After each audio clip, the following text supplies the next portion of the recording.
We are all existing. We are all becoming. And if nothing else, we are proof. Living proof.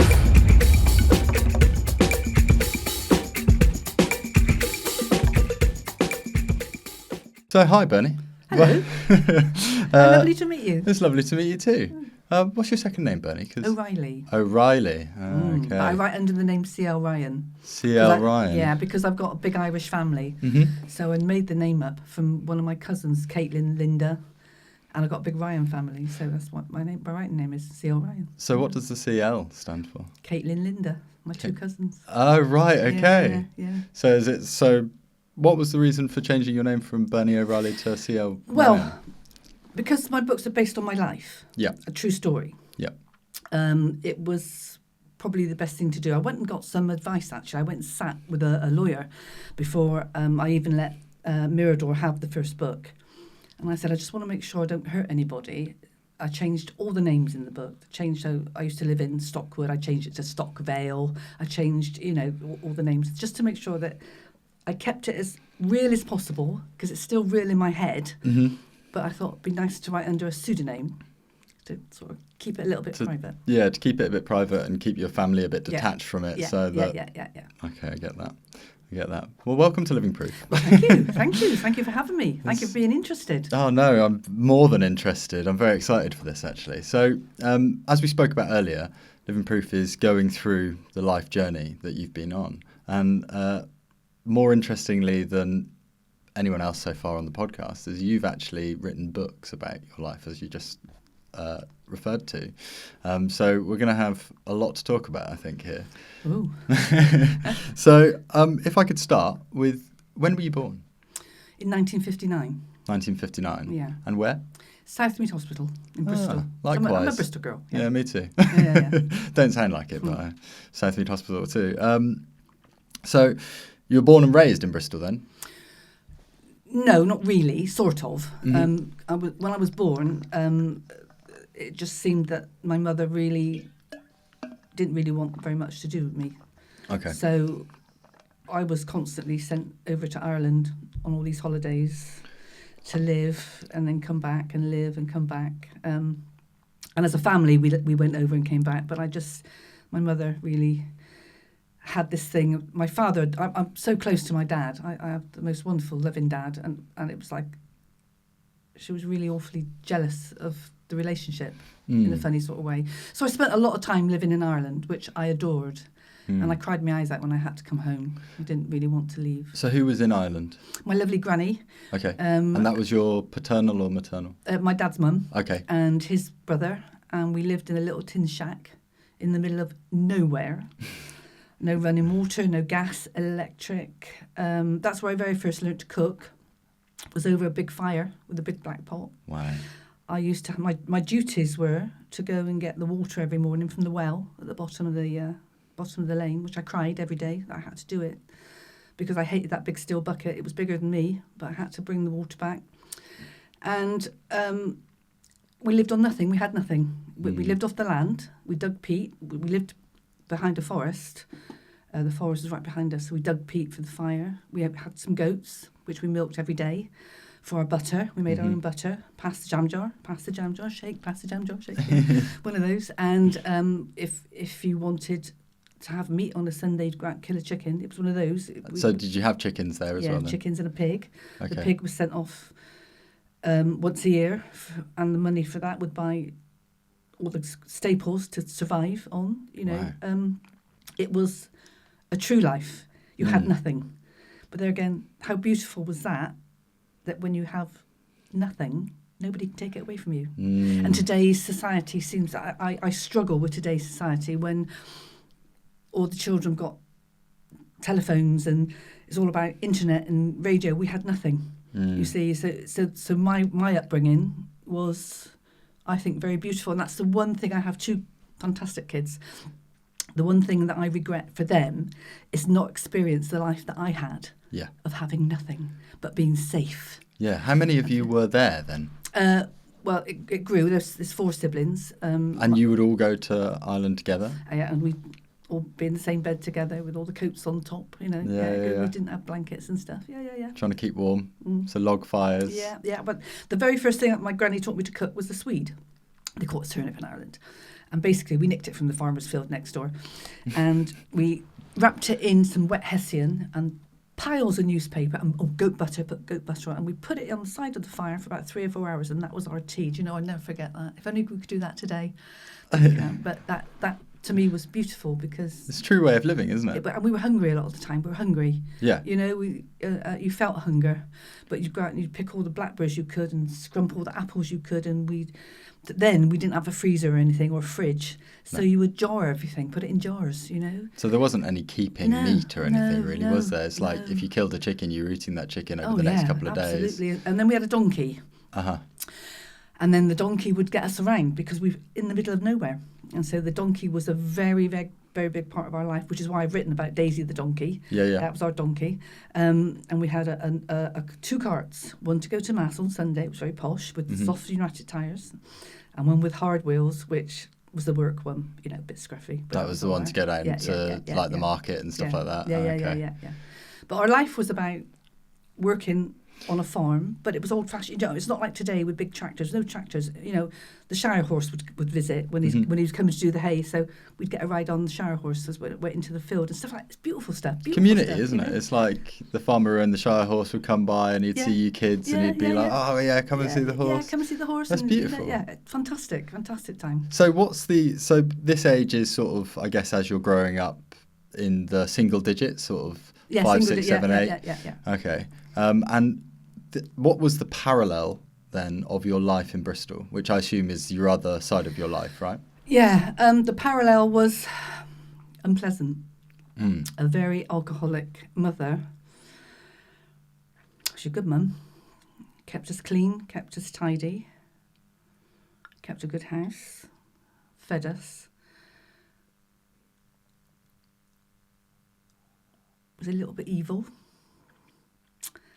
Very aggressive, hated me and my sister beyond belief, hated us.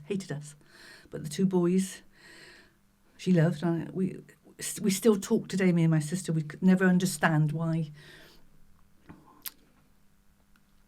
she never really accepted us. So it was hard. And what was your mother's name? Patricia. Patsy, yeah. And what was her maiden name? Russie. Do you know anything about her parents? Yeah. And did she have any issues with her own mother? Not with the mother, the father. Okay. Yeah. That's strange, isn't it? It's like had issues with the mother, with the father, but loved the boys, but had a good relationship with the mother, but didn't want to have a good relationship with her daughters. Oh, yeah. Oh, I'm sorry to hear that. That must have been really hard to go through. So was your dad present in the same house? Not always. He worked away. It was all about money, surviving. You know, I basically became a slave to my mother. Right. You know, I would go to do the shopping on a Saturday, £5 put in my hand, go and do all the shopping on my own. And this was single digits still? Yeah, sort of 5, 6, 7. And so what was your dad's name? Tom O'Neill. Yeah, Tom O'Reilly. O'Reilly. He's still alive, bless him, but he won't be around for much longer. But yeah, he's still around. Yeah, well, he sounds and like we are very close. Sounds like he was putting in a lot of hard graft as well to try and keep you guys together, right? Yeah. Yeah. He did. He took the brunt of everything, which was a shame. And whereabouts in Bristol were you living? A place called Stockwood. Okay, I'm trying to think. Brislington's. Yeah, I know where Brislington is. Yeah. School next door. And that's the school you went to? Yeah, it was. So what did you find about the community in Stockwood? Was there a community in Stockwood? There was a community, and they all latched onto my mum because she was very kind-hearted, I would say, and would give people that were struggling with nothing her rent money. Wow. You know? Wow. Yeah, and we would go without. Yeah, it's strange. It was tough. That sounds tough, but also from your mum's perspective, to be able to give away the security for her family so willingly. Yeah. but at the same time, as you mentioned, have troubles with aggression and alcoholism. It seems like Yeah. there was a real conflict going on with inside there of was. you, right? It was awful. There was, yeah. I mean, I never had a drink of alcohol at all until my wedding day. I was 21. Wow. I couldn't. Because you couldn't face it. No, because I was the one that was always sent to get the bottle of wine or the bottle of sherry or the vodka, you know. And you saw I guess you saw what happened once Yeah. that was. Yeah. Yeah. I think that's why I'm now mine. I'm not Yeah, saying that, yeah, of course. but that was horrendous. Mm. And so you were working at school and then coming home, and obviously home life was pretty hard. What were you doing? Would you be outside of the house and like with other kids and trying to like find a bit of fun around Stockwood? It was funny because, again, school was hard for me. I was bullied. Bullied beyond belief.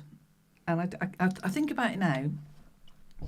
How did I let myself be so bullied? Because my mum was bullying me, and the kids were bullying me, and we never had nice clothes. We never had new clothes. We always had hand-me-downs and seconds, and I got picked on for that a lot. That's okay. I can laugh about that now. Because the first thing I did when I got my first wage, I went and bought myself a new pair of shoes. Because I'd never had a new pair of shoes. I'd always had hand-me-downs, you know. Yeah. School was unpleasant for me, and to a point that I tried to kill myself. Wow. I tried to take my own life as a child. At what age was that? I must have been 7 or 8, I think.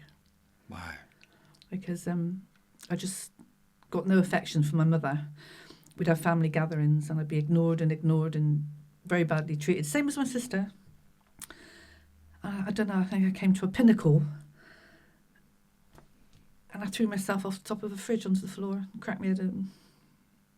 I think I just got to a point of no return. Yeah. At that, you know, because life was a suffer. And what was the reaction for that? A lot, really. Okay, what, I go went to to hospital, stayed in hospital? hospital, never came to see me. My And dad then- did. My dad was there. Right, okay. Yeah, it was okay. It was tough being a kid. It was tough. Yeah, it sounds like it was really tough. When did that start to change? Because you mentioned earlier that you left school at 14 due to not really getting on with the educational system. Right. I loved my new school. It's no longer there, actually. Hengrove is no longer there. I loved my new school because I was free. I was free. And I excelled in athletics. I ran for England. I was a top athlete. And that was my freedom, I think. That was where I let myself go. You know, I wasn't very good at a lot of things. I can draw and paint. Yeah. I can write. All my books are written longhand first, then I plink plonk on the computer. Oh my God, it takes ages. But I was free. Yeah. At big school, I was free. And this was senior school. Yeah. Yeah. But what I will tell you, what happened when I left Burnbush, I've written about it actually. It's actually in the book. There was one particular girl that just picked on me every day. I'd be frightened to go to school. I'd be frightened to leave school. I would hide in the toilets.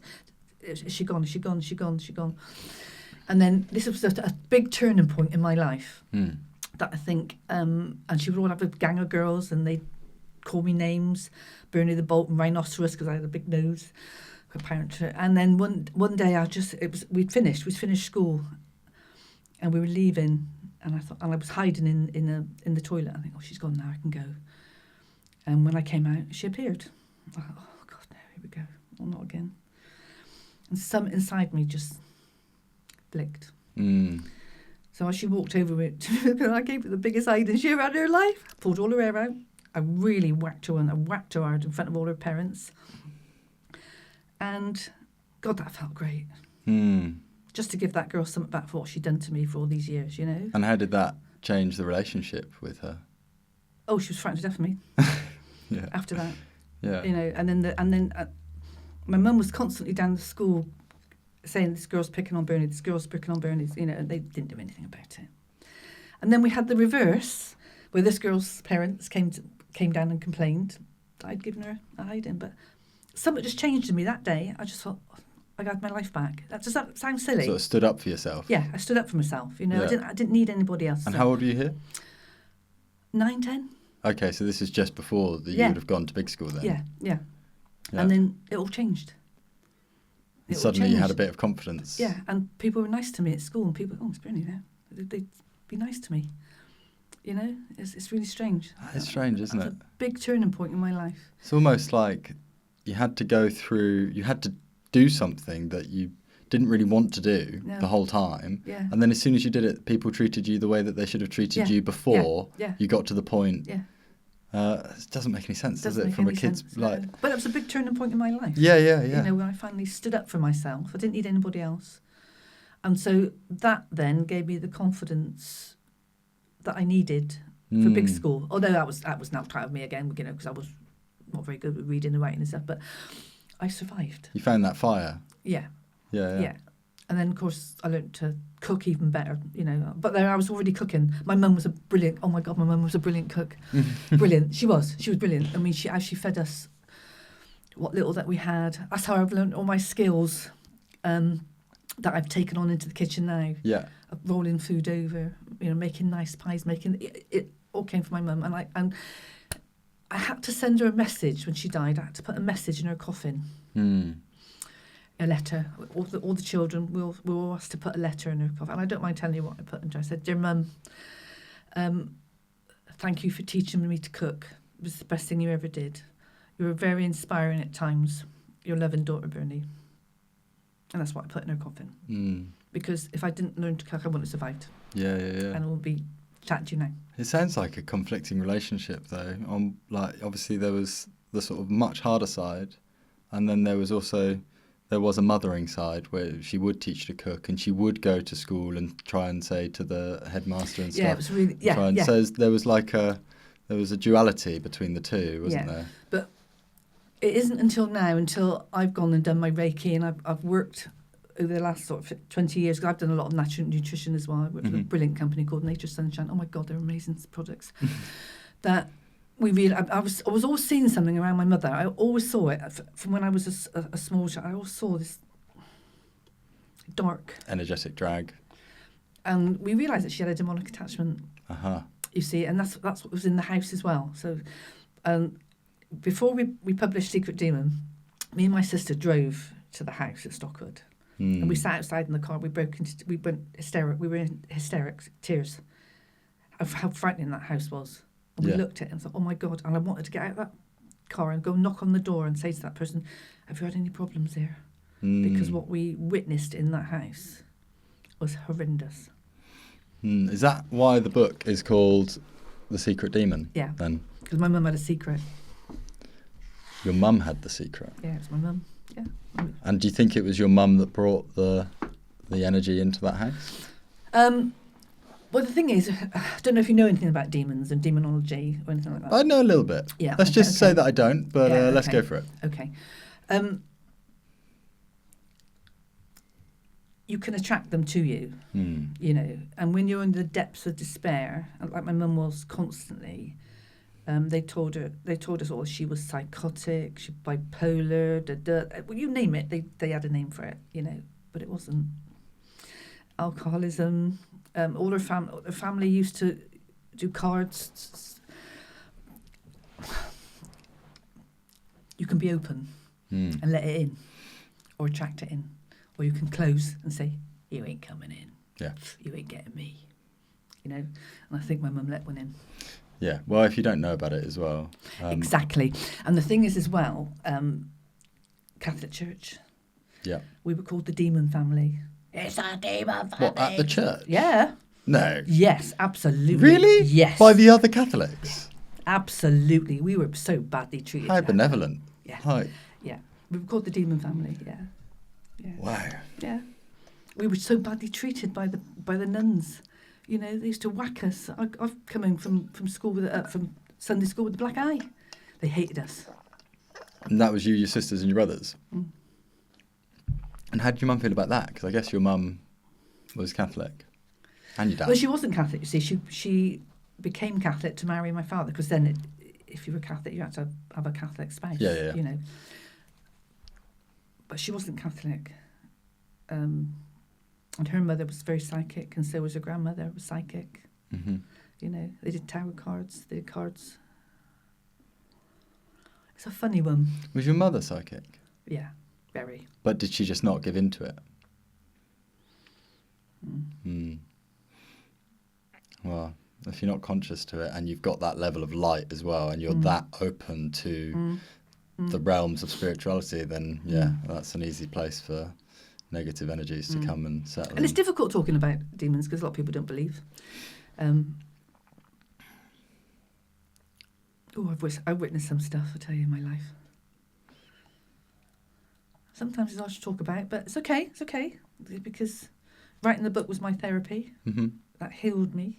I cried. I laughed, remembering stuff. You know, that house was so horrible. I can't tell you. So horrible. But we never had anybody to help because then you didn't know you could go and get help then, really, did you? Because you thought the priests that would come and the holy water and the little font by the side of the door that would cure everything. Thank you, Lord, you know. It was so. I come from an understanding of, well, there's a little bit of understanding that I've acquired over a period of time, which is around shamanism and around spiritual teachers and spiritual leaders, including priests. And one of the things that I found out quite recently was after the bubonic plague in the UK, the largest suffering demographic was the priesthood, because they would have to go and be with people as they died, because obviously they had people of their clergy who were going. So 80% or 85% of the priests within the UK died. So, and that was, before that time, they were all the most learned, the wisest person in the village, and they were the people that people would go to for advice and for spiritual communion. And what happened is that there was a deficit at that moment that needed to be filled. So they started getting people in to become priests who weren't necessarily the leaders that they needed. They weren't as connected to spirit as they needed to be. So it didn't end up being, and just like the death of the shamans, which was every culture, like in this country we burnt the witches. Those were the medicine women who would heal people with herbology, and they were classed as witches because they were in tune with spirit, but so obviously they were burnt. But that removed a part of our society, which was the people who were able to actually help and release entities and demons and spirits that were attached to people. I mean, there was a Spirit Release Foundation founded, and I can't remember the chap's name now, but they were actually funded by the NHS with the government, and they shut it all down. So it's now left to beautiful therapists to do that work. Yeah. And I mix with those people, and I've explained to them what's happened with my mother and what happened. They said, "Oh yeah, we do it all the time now." Yeah. You know, that's fantastic, isn't it? It's amazing. It's amazing. And yet then we had nobody. And Dad always had a priest to go to that you'd go and talk to, and explain stuff. And they want to know why you weren't having more children, etc. But that was the way. That was your leader, if you know what I mean, in the Catholic Church, the leader. And you had to go to church on a Sunday, and you had to have your little envelope with your number on that would be checked. I'll tell you another little story while I'm thinking about that now. Yeah, so Dad agreed to give £1 a week to the church, right? And £1 was a lot of money then, an awful lot of money. God knows how I ever managed to do it, I don't know. So one week I was running for England and I had to go to Southampton. So the coach went from Anchor Road down in Bristol. So we got up in the morning, about 4 o'clock, and we walked from Stockwood to Anchor Road so I could meet the bus at 7 o'clock. And he handed me a 10-shilling note. He said, "There you are." He said, "Have a lovely day, run well." He said, "Keep the change, pay for the. I had my little lunchbox. Pay for the coach and keep the change." I said, "Oh, thank you, Dad." I ended up with about £1. That was a lot of money then. A shilling was fantastic, you know. And went to Southampton, won, got a couple of nice trophies, brought them back. And he was there to meet me at the coach, and we walked all the way home again. Miles. But I was fit, he was fit, we walked home. And this was on the Saturday, went to Mass on the Sunday. Monday night, there was a knock at the door. I opened the door, and there was our priest. "Goes your mother and father?" I said, "What, they're here." Pushed his way in. "Mr. O'Reilly, 10 shillings short this week in the envelope. I want it now." Wow. He never had it. He gave it to me. That was the Catholic Church. He went through their bags. He made them go through their pockets, looking for that 10 shillings. Sheer audacity of that. Like, I've never forgotten that. I've written about it. I've actually written about it. It's in the book. So coming to the book, Secret Demon. Yeah, that's me being born. Yeah. Till leaving school. Okay, so this is until the 40s. So this is the period that we've just been covering, right? Yeah, and Secret Demon 2. That's the horrible one, because me and my brother were actually had to be fostered because Mum was so ill. Okay. It got to the point Mum was so ill. And Dad was working still away a lot. Yeah. And that was horrible as well. So I've written about that in the book. And there was no other family around? There was, but they were all mental as well.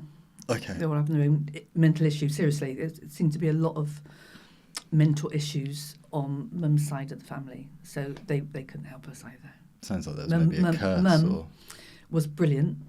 She looked after 4 siblings as well as look after us. Mm-hmm. But she gave them more love than what we had, which was a shame. But they were fun. But she had such a bad time as well. You see, what happened in her life came into our life. Does that make sense? Yeah. So she had a lot to put up with, and living on her own. She was a bloody strong. Oh, sorry, she was a strong woman. You can swear. She was a strong woman, in one sense, but weak in another. Well, it sounds like with everything, if a demonic possession is not a small thing in any way, shape, or form, and that is a life-changing event unless it gets released, because you can't. Actually, her true self, true spirit, seems like it was bleeding out occasionally when she was trying to help people. Yes. When she was being the mother that you wanted her to be. Yeah. But then the demonic energy and the darkness within inside her was pushing her down as well, which was causing obviously the alcoholism. Absolutely, you could see it. And that's like. And she was beautiful, My mother was really beautiful. And do you know what's really weird? This book here, that's the first one, was the cover was done by a company in over on the Kent coast. Mm-hmm. And we spoke on the phone. And I rang him up and said, I'm writing a book, Secret Demon by C.L.Ryan. Mm-hmm. That is a spitting image of my mother. They've never met me. You've never met her? No, never had a picture. Never. She's a light walker. Yeah. Brilliant cover, I think. Yeah. It sounds like the time and space that she was in let her down, because actually if she'd have had that released, who could she have been? Yeah. I wish I'd have known more. I wish, now looking back, I wish I was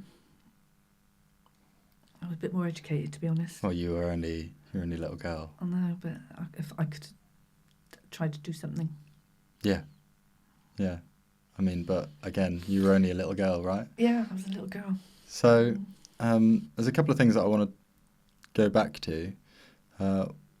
And I'm going to go back to the running first. So what kind of... I was a pentathlete. Pentathlete? Yeah. And what does that mean? 5 procedures. Hurdles, long jump, high jump, shot put, and... What's the other one now? High jump, long jump, shot put... 200 metres. So you had 5 events that you do in a day. Okay, yeah. And I excelled at it. I was good. It's just your thing. Yeah, I got medals all over the place. It was brilliant. I loved it. It was my release to go on that track and beat the hell out of it. Well, yeah. Beat the hell out of myself. Sounds like that fire needed somewhere to go after that moment, right? I was good. And I enjoyed it. And I got some medals. I got to meet some nice people and went to Cosford a lot and met the England football team when training with England. And I got to do some nice things away from the house. Yeah. And I'd have to go home. At what age was this? 13, 14, 15, 16. Okay, so and you stopped at 16? Yeah, I was too small. Too small? Well, basically, I was 80-metre hurdler. I was in top ones in the country. Top. I was always battling for top place, and I was in the Athletics Weekly. We used to get our Athletics Week every week. But when you go up to the 100-metre hurdles, the hurdles go up. Yeah. I'm only 5'4". Yeah. So I found it too difficult. So I stayed on and did indoor running at Cosford, did a lot of sprints, did 200 metres, good at long jump, good at high jump, but the hurdles became just a bit too big for me. So the pentathlete kind of had to go away. Yeah. And then I had a car accident and broke my neck. So... What age was that? 16? That was it.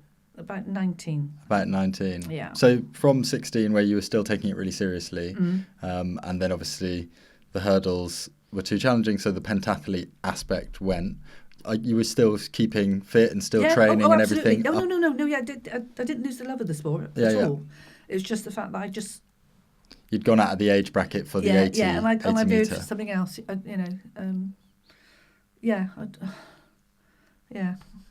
Always kept fit. Okay, we're going to come back to the car accident, but now I Okay. just want to go back again to the fostering. So, Right. how old were you when you were fostered?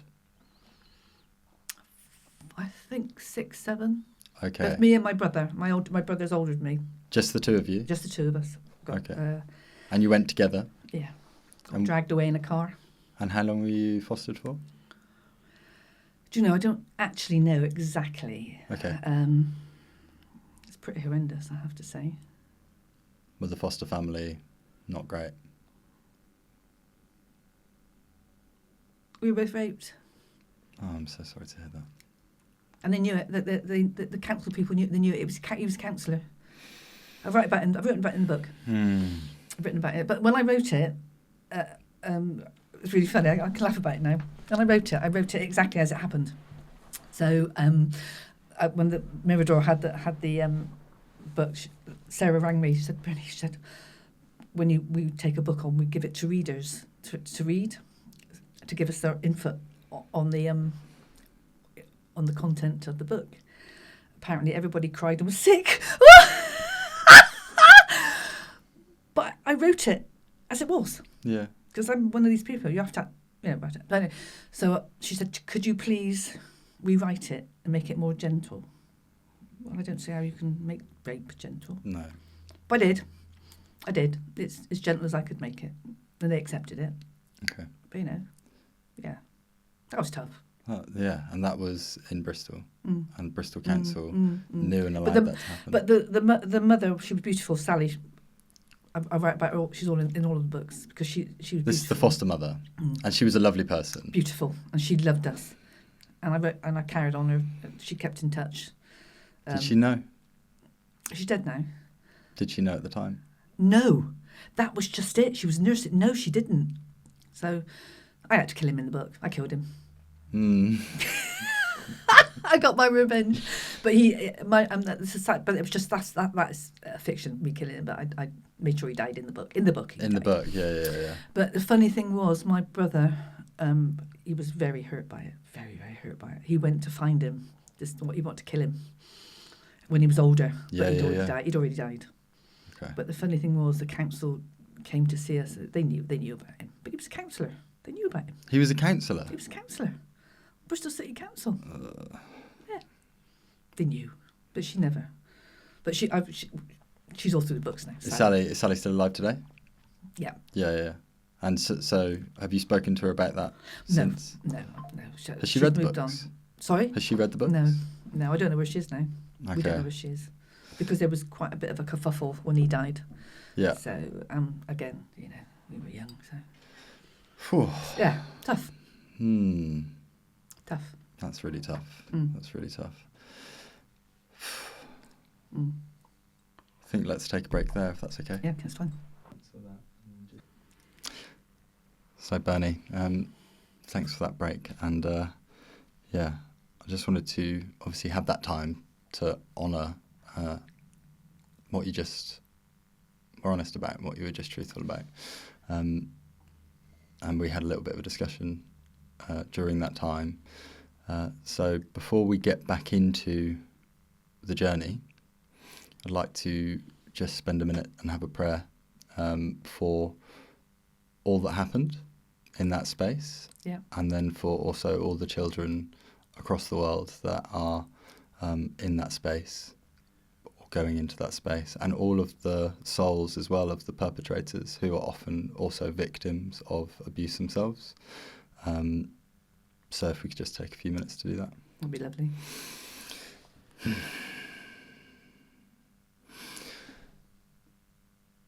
to the great mystery. I'm just here with Bernie and wanting to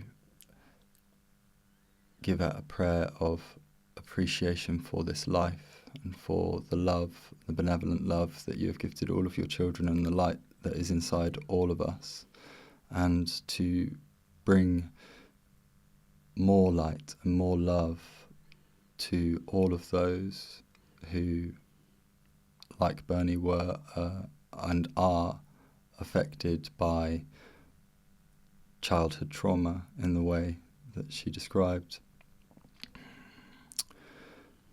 And to also ask by your grace that you can shed more love and more light and more honesty and more integrity into the perpetrators of childhood abuse and child abuse, so that they may be the point in which it stops. Often those who perpetrate these acts are victims themselves and have been in their childhood, and so on and so on, and the karmic story continues. And I just ask for grace and for more love and love and love and love and light, so that they may be the end point for that journey, and that we may all find more safety for our children, so that the world can be safer and safer and more loving to all humans across this earth. Amen. Amen. Okay. So, spirits. You've mentioned that you are a psychic medium and that you commune with spirits and angels. Oh, yeah. Yeah. So... You got a big one standing behind you, by the way. Oh, yeah? Yeah. Yeah, who is it? You're just leaning over, he's looking after you. Oh, quite a lot in here, actually. Yeah. They gather when good things are happening. Yeah. They gather for support. It's lovely. Yeah, it is lovely. Can't you feel it? Mm-hmm. You feel it in here. It makes my skin tingle. Yeah, I'm tingling as well. Because of all here. Yeah, it's nice. Yeah. So welcome as well. Yeah. And thank you for being here. How did that sensitivity first open up in your life? Well, as a child, I always saw things, bright, shiny things. People thought I had an amazing imagination. You know, I talked to people and oh gosh, she's bonkers. Don't listen to it. You know, I said, oh, I saw so-and-so, I saw this, I saw that, but never really knowing really what it was, because being brought up strict Catholic, you couldn't talk about only anything that you could see that could be dark or not quite natural. So you had to talk about Jesus and Mary and the disciples and lovely angels and, you know, everything that you get taught at Sunday school and what you read in the Bible. But I also saw this darkness around my mother, this dark thing. Yeah. But I was very guarded about telling anybody about it. I knew it was there. I saw it. The house was horrible, but then it would be beautiful. I know that all the time something was there for me, but I didn't know what it was. And as I got older, I suppose, what started happening is I'd see something go past my eye. What's that? Didn't know what it was. And as a Catholic family, you could not talk about anything that possibly couldn't be quite right. So I just learnt to use my gut. I learnt my gut. Intuition. I survived on intuition, and I'd say, "Oh God, please help me, please help me." I'd say it quietly. I wouldn't, and then if I'll give you an instance. I was sent up to Stockwood had a big shopping centre, and it was top of the hill. Every week I'd go and do the shopping for Mother, but also in between times I'd have to take the washing up because we never had a washing machine. So I'd go take these black bags that were bigger than me, and I'd drag myself up this hill, and it was raining that. And I had a feeling one day something was going to happen. I wasn't quite sure, but I knew. I went and did the washing, and as I got at top of the hill, the rain came, poured down, And I knew then something was going to happen. And I slipped and I fell. And all the washing came out the bags, all this clean washing. And I knew my mother was watching me from the back garden. She ran like the devil. You've never known anything like it. And she ran, not to pick me up or help me. I fell right down this huge hill, but to save the washing. And she gave me a hiding that day for dropping the washing. But I knew something was going to happen. I wasn't quite sure, but I knew something was going to happen. So basically, I learned to live on my intuition. Yeah. I still saw this odd bits and pieces, but I didn't know what it was. But I just knew I was being looked after somehow. So at what point did you start to be able to commune with them? Angels started appearing not long after that. Okay, and how old were you here? 8, 9, 10, because 10, Mother okay. would often come in the middle of the night and beat me and my sister up while we were in bed. So all of a sudden, I started getting a bit of protection because I was just saying, oh, Lord, please help us. I can't stand this anymore, you know. And all of a sudden, they wouldn't say anything. They just stand there. And I also knew that if one was standing by the door, we were going to get in trouble. It became a little sign. My sister is also really psychic, just wouldn't have anything to do with it. Both my kids are psychic, they didn't want to know. But they're both intuitive. They've got the intuition. And then they would disappear. Then they come back and they disappear. But never saying anything. No. But I just knew they were there. And that was really how it started, you know? Like as a protection, an energetic protection, guarding you, settling your energy, helping you know that you're not alone. Yeah.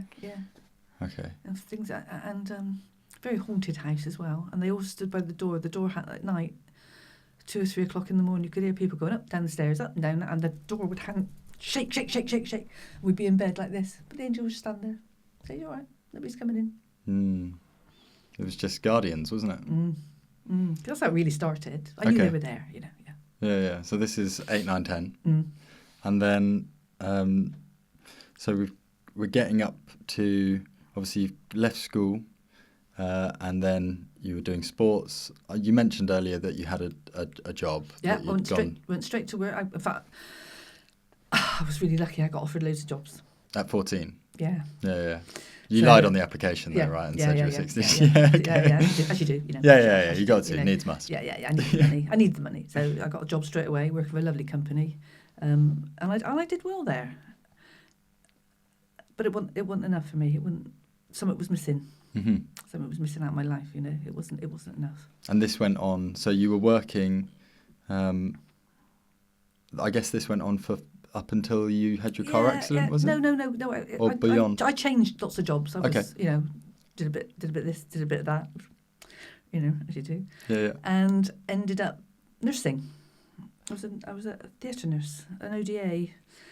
Again, I was very good at it as well. You know, I did a lot of, and this is how I broke my neck. I was working. A theatre nurse? Yeah. What does, Operations. Operations. Yeah. So as someone who sees spirits, being in a hospital, that's quite must be quite an overwhelming place to be, right? Well, yeah. But I loved it. I was good at it as well. I found myself. I found something that I could do. I was good at anaesthetics. I was good at assisting the surgeons, and I used to assist Mr. Stapleforth, who's an orthopaedic surgeon. And hips, knees, accidents. He was brilliant. Absolutely brilliant he was. Yeah. And this one particular night, a young lad got thrown through a windscreen of a car, and he came to me. I was just finishing. He said, "Bernie, can you help me? Can you stay?" He said, "We got to pick a load of glass out this boy's face." Oh, he was bad, man. So I stayed. And worked on extra. And then on my way home, I was hit at the back of the car by a drunk driving instructor, and I had a whiplash, and they didn't find it straight away. So I was taken back to the hospital. I just left, and they went, "Oh, you're all right. And they put me in a collar. You're all right. See you tomorrow." But it didn't happen. Couldn't get out of bed. Well, I woke up and I wet myself. I couldn't move. So your neck was broken. I had an odontoid peg fracture. But thank God it was stable. Because I was so strong, because I'd been doing athletics. Yeah. You know, I was so muscly strong. sort of held it in place, and it wasn't found. So when they realised something was really wrong, I was taken to a hospital in Winford Hospital, and I was on neck traction for 6 months. And what's neck traction? Well, you're in the bed, and you're on traction, your head's up, and they keep you still. Oh, right. Yeah, so you can't move to keep the... For 6 months? Yeah, 6 months. And then... You say that so casually. Yeah, 6 months. So then, all during that time, my mother never ever visited me in hospital. Not once. Okay. Not once. My dad did. And then they took me into Bristol to have a tomogram, but of course they didn't have MRI machines then. What's a tomogram? A tomogram is you lie on this big bed and this big thing goes across your... Oh, so like an MRI? Yeah. Okay, But old-fashioned one. Mm-hmm. And that's where they found it. And what is it exactly? Well, your deltoid peg is what your head sits on. It's the top part of your The spine. top part of your spine? Yeah, so it's a peg. And it shifted? Yeah, I cracked right the way through the middle. How did you heal that? Lots of rest. Okay. A lot of luck. Yeah. Talk me through that. Well, I was back to work as soon as I could. Didn't tell anybody I was injured. Got a left-sided weakness still. Lied to get jobs. So they wouldn't give you your job back as a nurse then? No. Because obviously they knew, right? Yeah. And so did that mean at any point it could just flare up again and you've definitely got a weakness there now. Yeah. You know. But it's fused back together? Yeah, it's a few months together, but for a little while it was a bit wonky. Wow. So I know we skipped over it quite casually, but you spent 6 months lying with a brace. During that period of time, with your connection with angels and spirits, was a lot going on for you during that period of time? Because they medded me up. That's why I don't take tablets now. Oh, right, okay, so it completely disconnected you from everything. Yeah. Okay. And then I started to get better. And then I started to realise where I was and sort of what was going on around me then, you know, because really they'd mucked up quite badly. Because they missed it. They missed it. Don't matter, it's all right. I survived. Yeah, you did survive. But that sounds like a good year and a bit, 2 years worth of healing, right? I was out of work for quite some time. And then I started to, I can't not work. How can I not? I got money. Yeah. You know, poor family still, you know. You must have been about 21 by this point? Yeah. So going back into work? Yeah, lying. Yeah, nothing wrong with me. Fit. Yeah. Yeah, but just, I guess, choosing jobs where you didn't have to have too much. I went to the pub trade then. Okay, so that was when you went into the pub trade? That's when I went into the pub trade and started cooking, yeah. Okay. Yeah. So using the skills that you learned from your mum to start cooking the pies. And that's saw me good ever since, yeah. 45 years, yeah. Okay, so so you've gone through all of this. I guess by this point we're in book number 2. 2, yeah. Yeah, and this goes up to which age?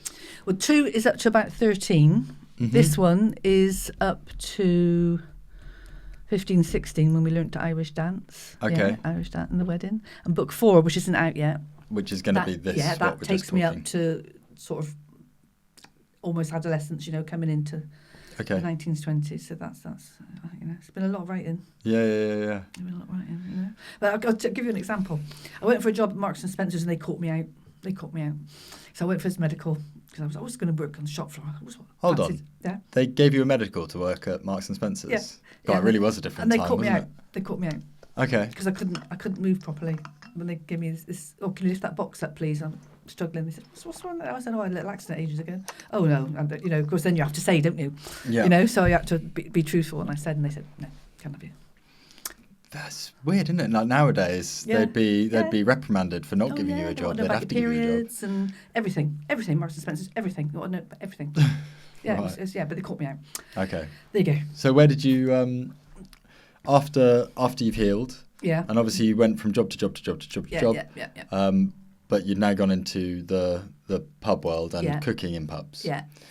When did you start to bring the mediumship in? When did you start to communicate with spirits? Truly. When I was 35, when I was running a pub called the Spotted Horse in Congersbury. Okay. And it was haunted, and I was being haunted, and I had to go and get help. There you are. So I've admitted it now. I had to have help because I couldn't cope with what was going on, and I had 2 kids then. That frightened me. So you were kind of suppressing it up until this point. You knew about it. Yeah, You'd seen the angels guarding you, yeah. and then you'd suppressed it away. You'd got back into life. Because you couldn't talk about it to anybody. They think you're nuts. It's not like now I can go and speak to one of my therapists and they tell me all about this demonic attachment, what they've done. It's like, you couldn't talk about it then. Yeah. You know, you just have to keep it in. And I think that hurt. It hurt me. Yeah. Because I didn't have anybody to talk to about it. None of my family wanted to talk to me anyway. That's exactly the job of the priest, though, isn't it? That is the person that you should have felt safe to be able to talk to. No, they abused us as kids. No. Yeah. So I had no one that I could trust to talk to about it. Mm. So I'll skip on and I'll tell you exactly what happened. I've been going from pub to pub and enjoying it. Lovely meeting people, and we walked into this pub. Chat magazine interviewed me about the spotted horse. There you are. I'll tell you. Okay. Chat magazine did.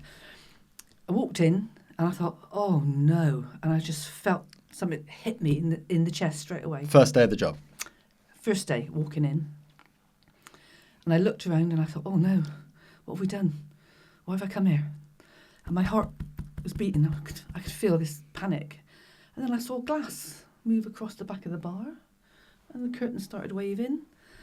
And then this woman sat there, she said, don't worry about them, they're always there, you know, you'll get used to the spirits. And I thought, oh my God, what have we done? I have 2 kids, husband. Were you going to live there as well? Yeah. Okay. Went upstairs. Oh, it was terrifying. That was terrifying, upstairs.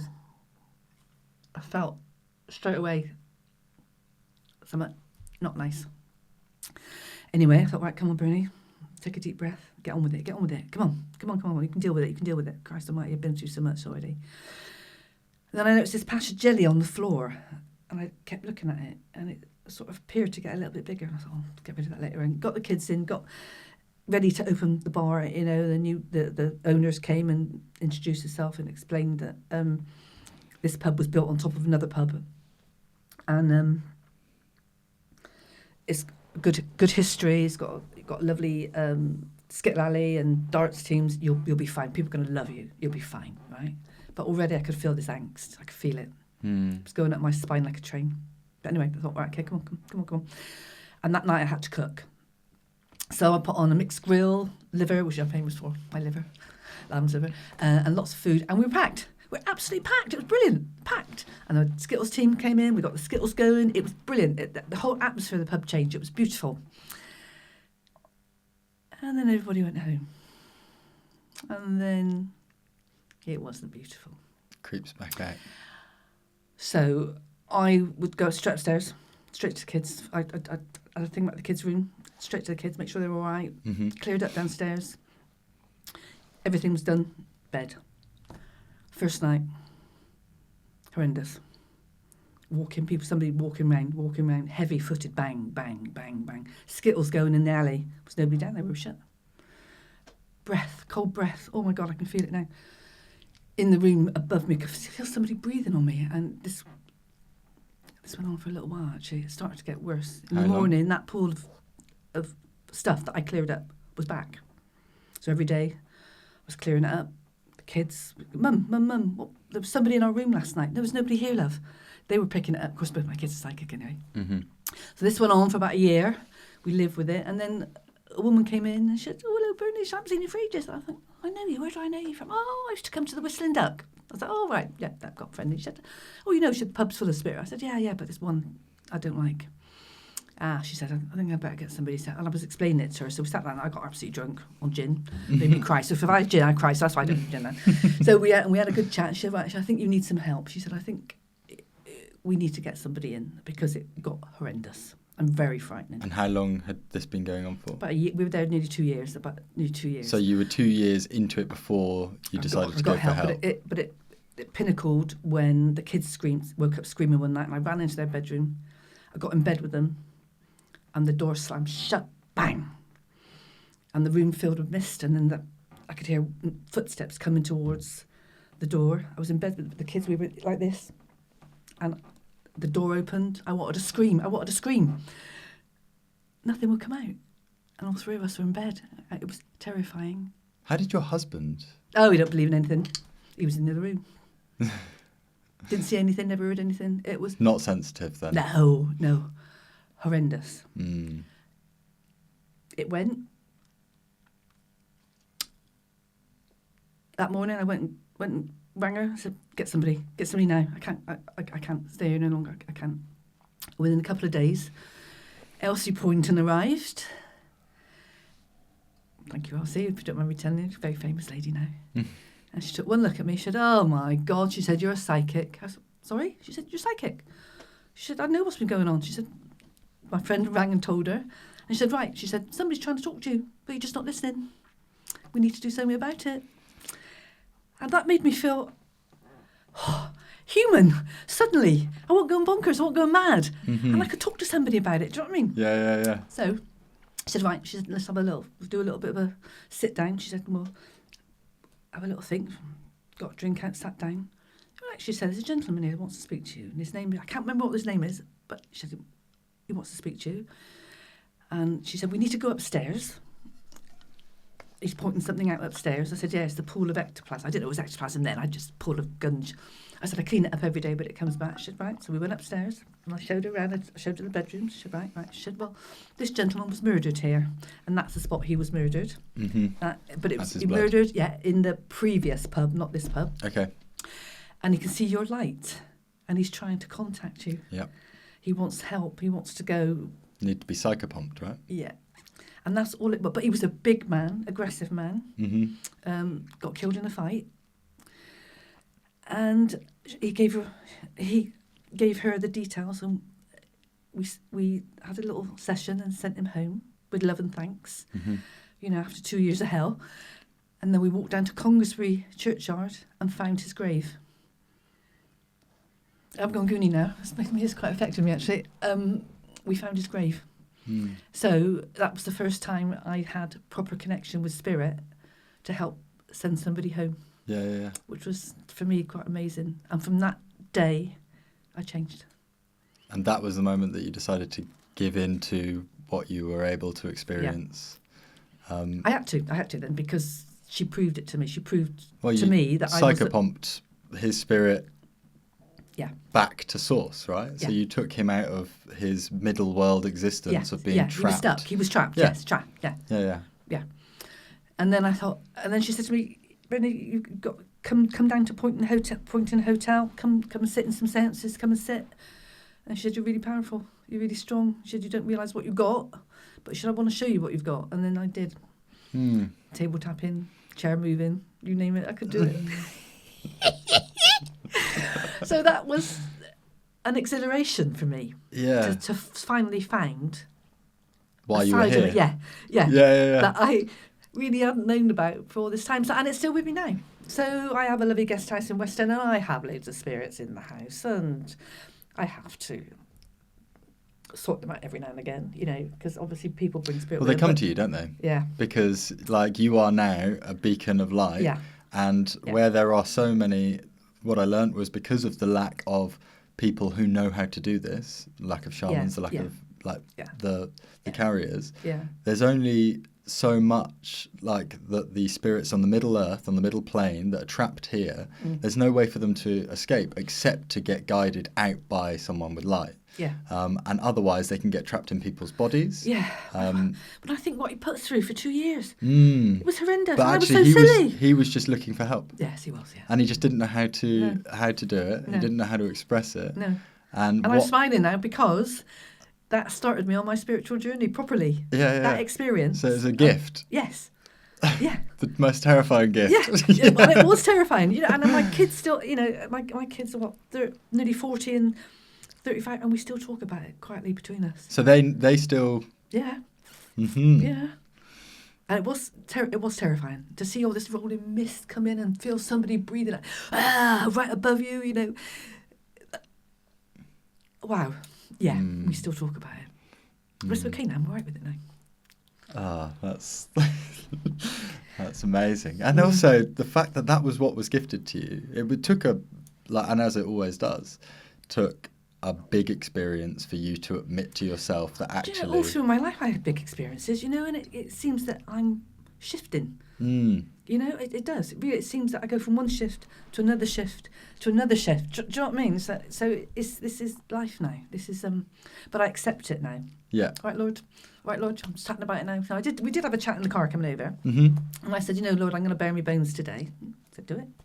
Yeah. It's fine because it's therapy for me. You see, Yeah. good therapy. So, tough times around me, tough times around me at the moment, but being able to chat and release, it's lovely.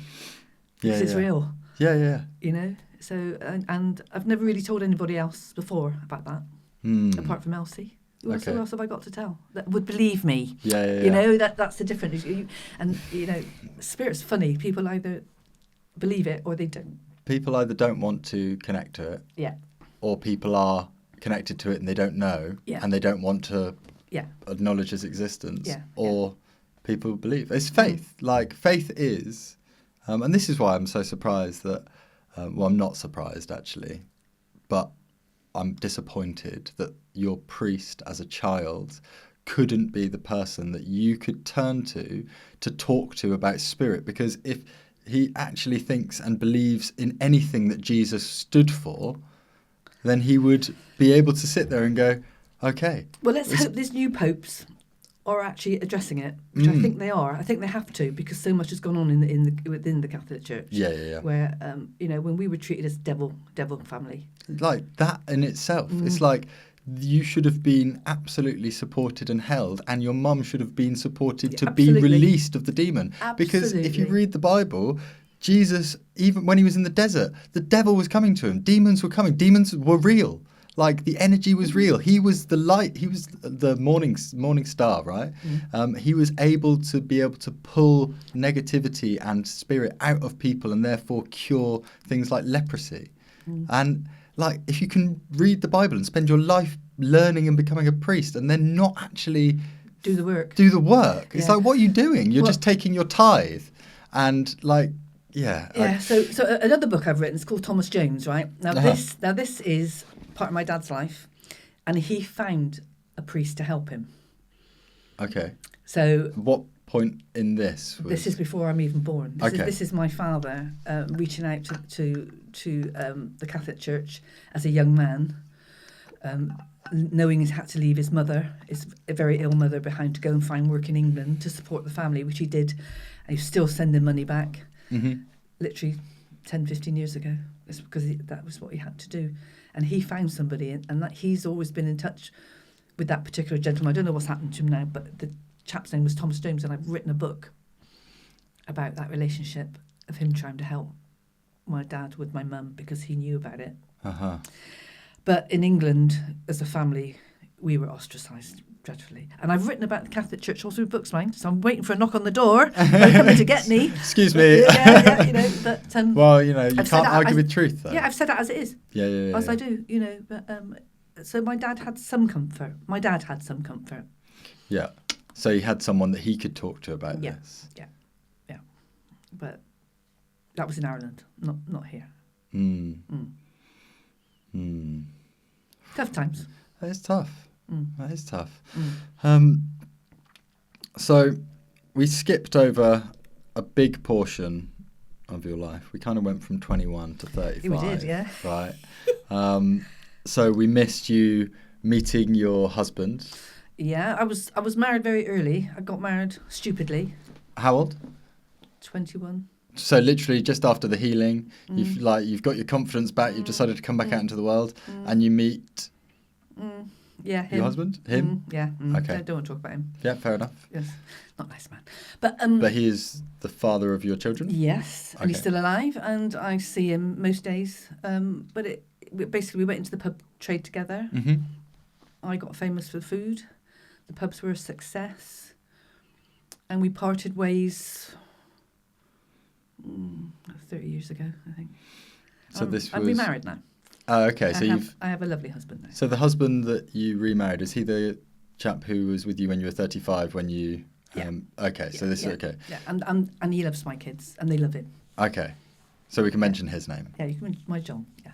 Your John? Yeah. Well, John sounds great. Yeah, he is lovely, yeah.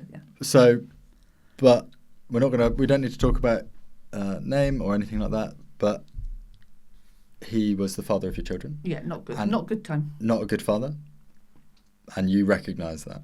And was that from the gut? I got married to get away from my mother. Whew, that took some saying. Mm. Because I wanted to get out of the house. It was also a wrong thing to do, because the minute I left, she started beating my younger sister. So, out of the frying pan, it was into the fire. Okay. Big mistake. Big mistake. And that was some horrible years as well. Mm.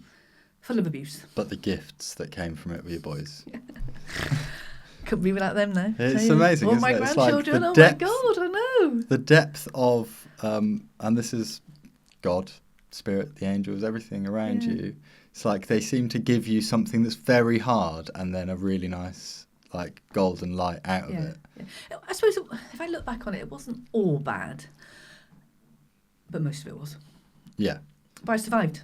I'm just a survivor. I get out and go, and that's how my life has been. But that my kids they're my life, and my grandchildren.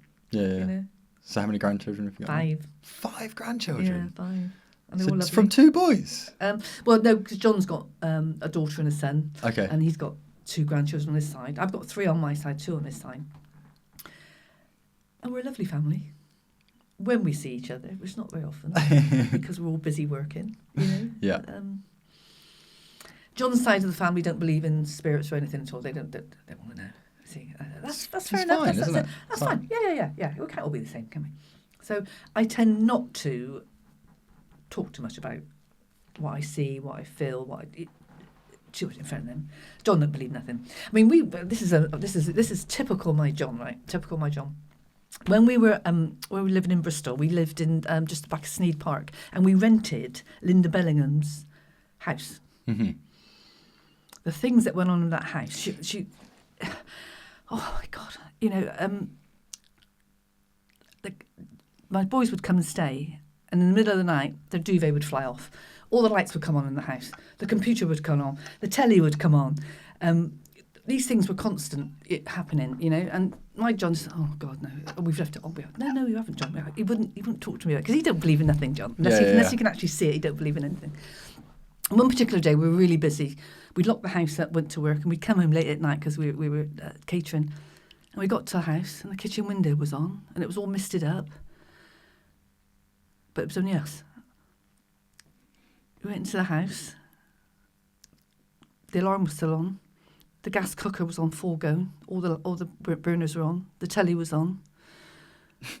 How did he argue that? Oh, we must have left all the gas cookers and the TV on. So again, he ignored it all. We turned it all off.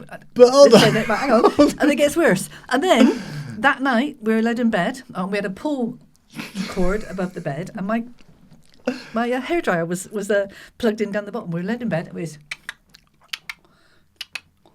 and then the hairdryer was going ping, ping, ping. He jumped out of bed, pulled the light out the ceiling, got my hairdryer, threw it over across the wall. I went and slept in the other room. But it happened. But hold on. It happened. So and then this is when I started seeing people properly. Mm-hmm. This lady appeared. And she was beautiful. She looked like Linda Bellingham, but she wasn't Linda Bellingham. It probably was her mother or grandmother. And she had this beautiful twin set on, thick, heavy, tight. She had a pearl necklace, pearl earrings. She had the most beautiful hair. And she just smiled at me. It's lovely. And it's like they were having fun. Do you know what I mean? Yeah. You know? So they weren't there trying to later on when you went to the pub. No. So I wrote to Linda Bellingham's agent. Yeah. And I said, can I write about the experience in your house? And they came back and said no, because she was dying of bowel cancer. But I've told you now, so that was an incredible experience there. But I was no, you don't believe nothing. But you see, jumped out of bed and he took the light bulb out and he got my hair He obviously dried. was experiencing it. Fabulous, don't you think? I find it amazing. I actually appreciate John for being able to be like, no, I'm not. I'm ignoring this entirely because. And his daughter came and said exactly the same thing happened to her as well, and my kids. So. And how did she respond? Was she like, I believe in this. This is crazy? No, she just said, Dad, I've had a weird experience. Oh, it's nothing. Don't worry about that. Yeah, don't worry about that. We just leave the lights on around the house all the time. I've got a fan behind one of these walls. So that was an experience. But that was beautiful because I hurt my back and I remember being on the floor on a mattress and the doctor coming in and giving me an injection because I busted a disc in my back. Oh, okay. And I just looked at her. She'd be sitting sat by me, just in the chair, just looking at me. It was very beautiful. Very. Did you ever go back after you connected with spirit and learnt from some skills? Did you ever go back to Linda Bellingham's house? No, because it was rented out, you see, so it was a rental properties, ex-council house. She was actually born in that house. Is it still there now? Yeah, still there now, yeah. I wonder Howling Close. I wonder if she's still there. I Howling wonder Close, if she needs to be moved on. Yeah. So my husband don't believe in nothing, but there you go. Anyway. But it takes all sorts, and also if he's probably the grounding side for me, you know. Yeah. He's the pragmatist, the realist.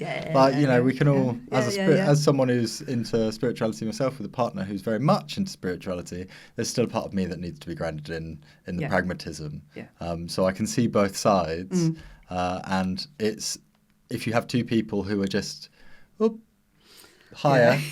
At the, it's very difficult to then exist in society and in the real world, isn't it? Because not everyone wants to agree. But the thing I find about it is not everyone wants to agree until they have that one experience. And when they've had that one experience, all of a sudden they're like, oh, actually, I feel like we need to talk about this now. I had a friend who forever, I still have a friend, forever he would be like, oh yeah, there's nothing, after you die, nothing happens.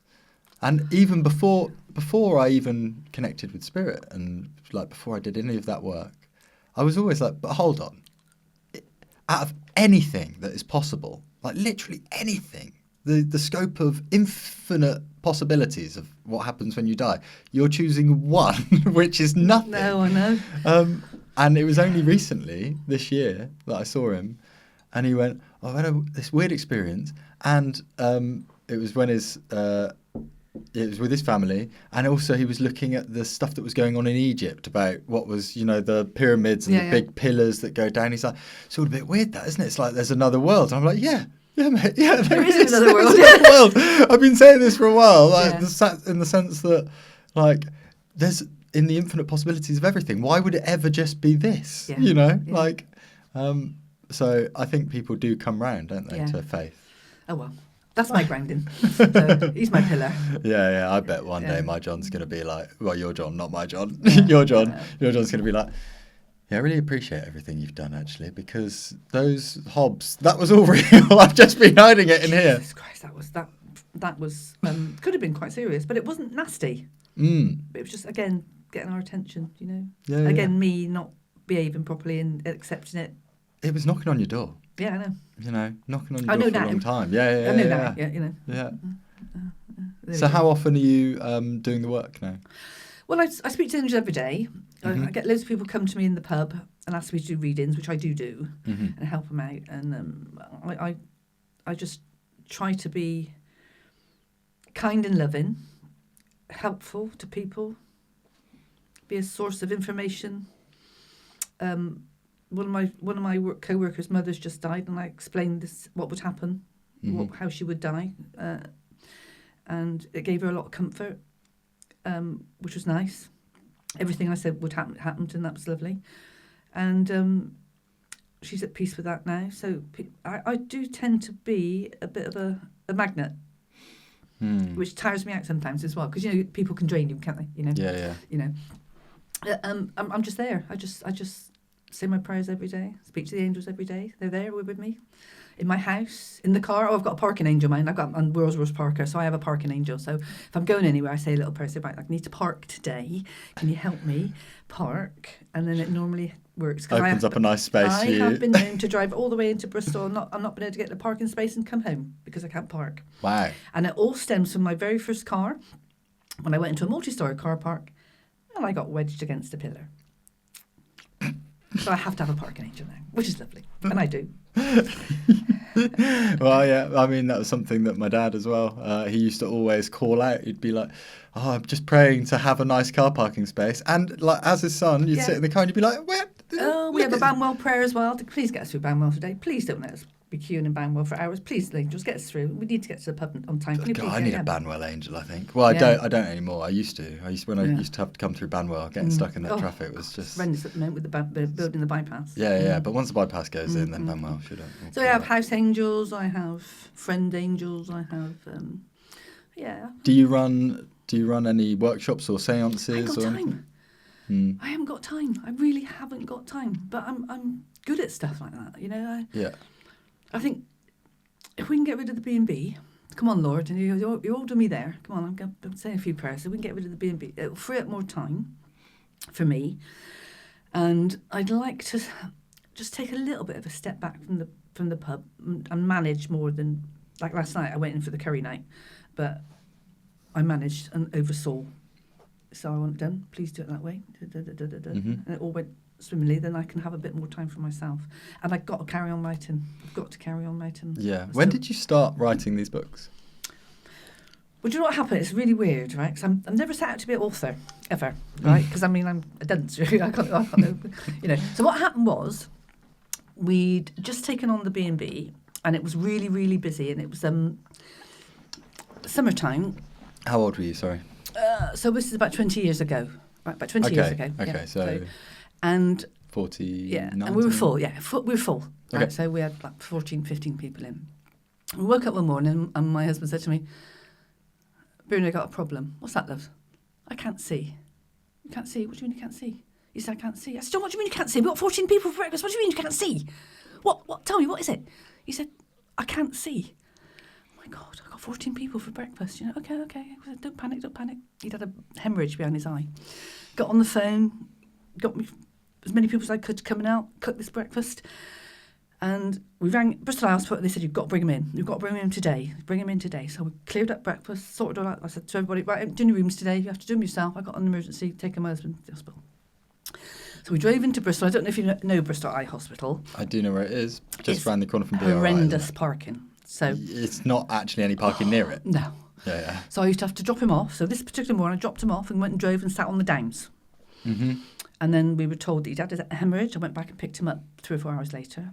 And they were treating it with lasers and stuff, but he's going to have to come in every week for the next 20-odd weeks. So is this the optic nerve Yes, that had a... yeah. So I thought, right, okay, if I got to do that and I got to sit in the car, I'm going to go mad. What am I going to do? I'm going to go mad. So before this happened, before we got the B&B, I was a diving instructor, right? So me and my husband would go all around the world diving and teaching people to dive, right? Okay. Yeah, as you do, yeah. Yeah, classic. So, okay, yeah, one of those. Very normal. So, and the only reason I learned to be a diving instructor was A, to be with him, but B, because when I was regressed, I found out I got 2 fears. One is flying, the other one's drowning. Mm-hmm. I always had a fascination with airplanes, an amazing fascination with airplanes. I used to go and sit at the end of Bristol Airport before it was even big and listen on a transistor radio to the pilots talking as they took off. So I found out when I was regressed that I was a fighter pilot and I drowned in my cockpit. Okay. Right, so that made sense of why I hate flying, but I got a fear of drowning. So I went and got myself taught to be a diving instructor. So anyway, cut a long story short.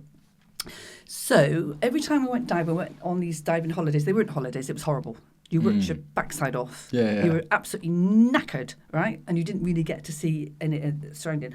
I'd always take an A4 pad. I've got one in my bag now. Right? Always got an A4 pad on me like that. Okay, yeah. So I'd just take it and I find myself sat on the boat just scribbling.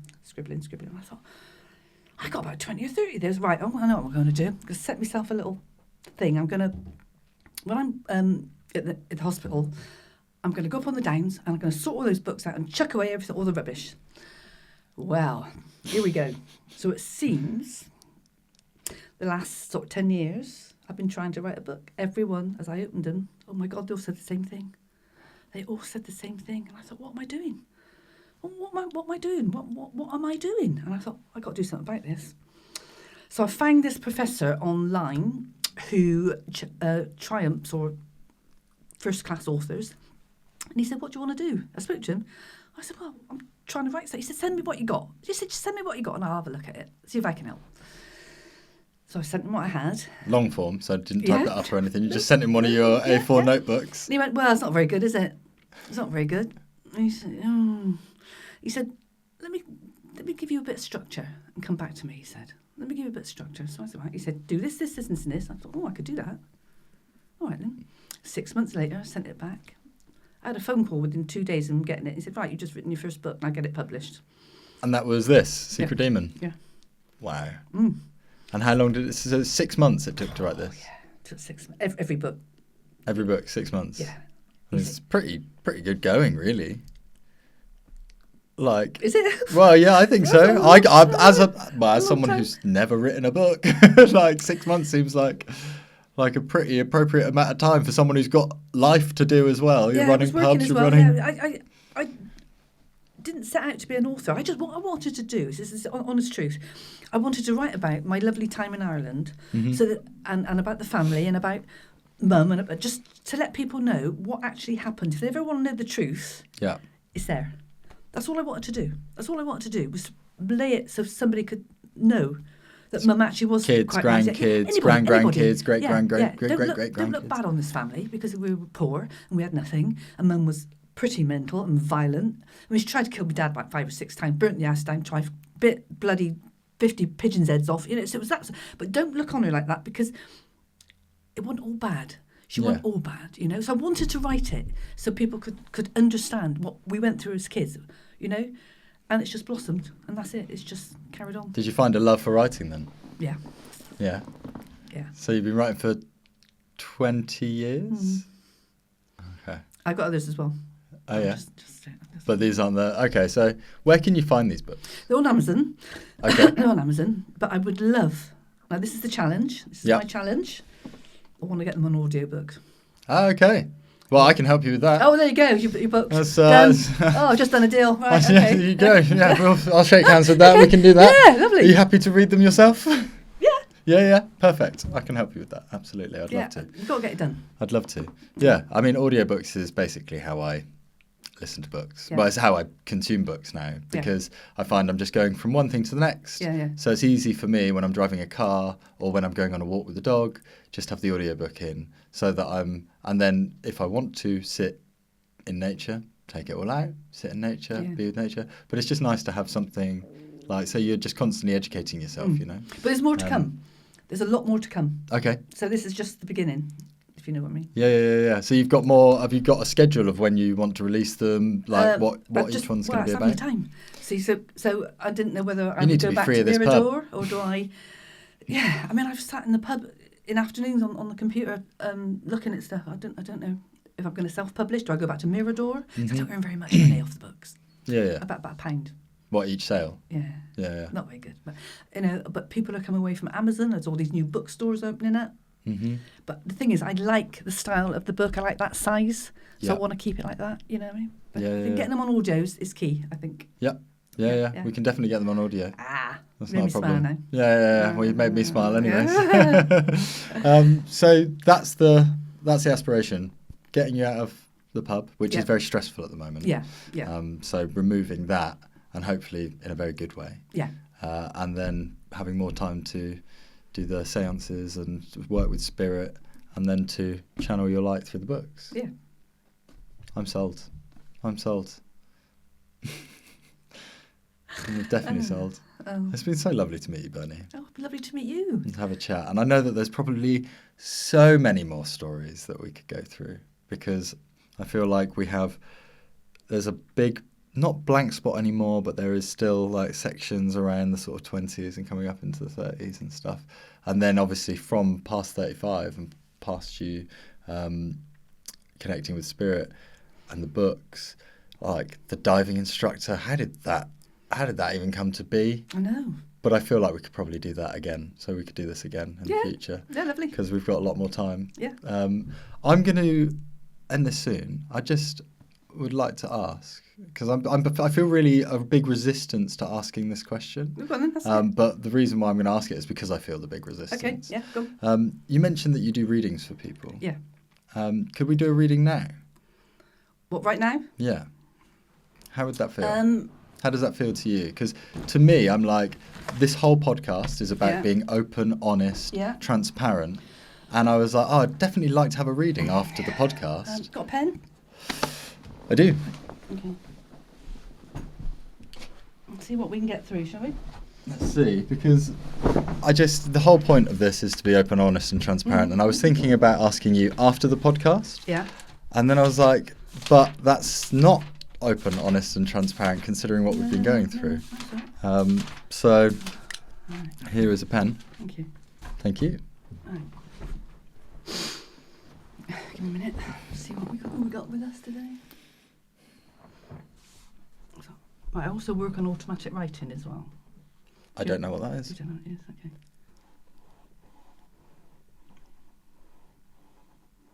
Hello. Anybody here today?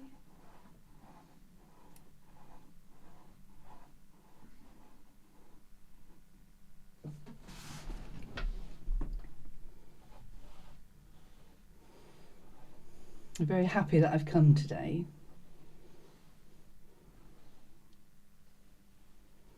You've got a lot going on around you at the moment, young man, haven't you? A lot. They've got a lot of fingers in pies, but good pies. Is there a question you want to ask?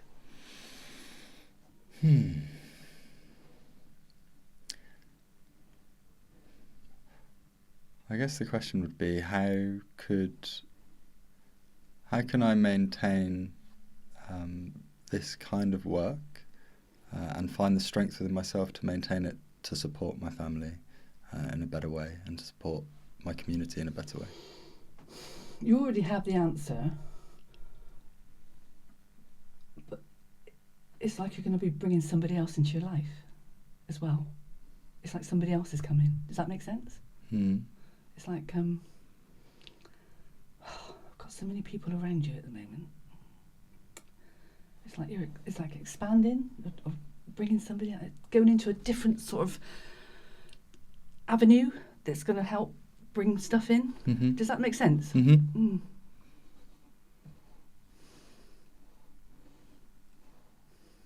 I see a lot of movement around you as well. It's like another house or something, another property.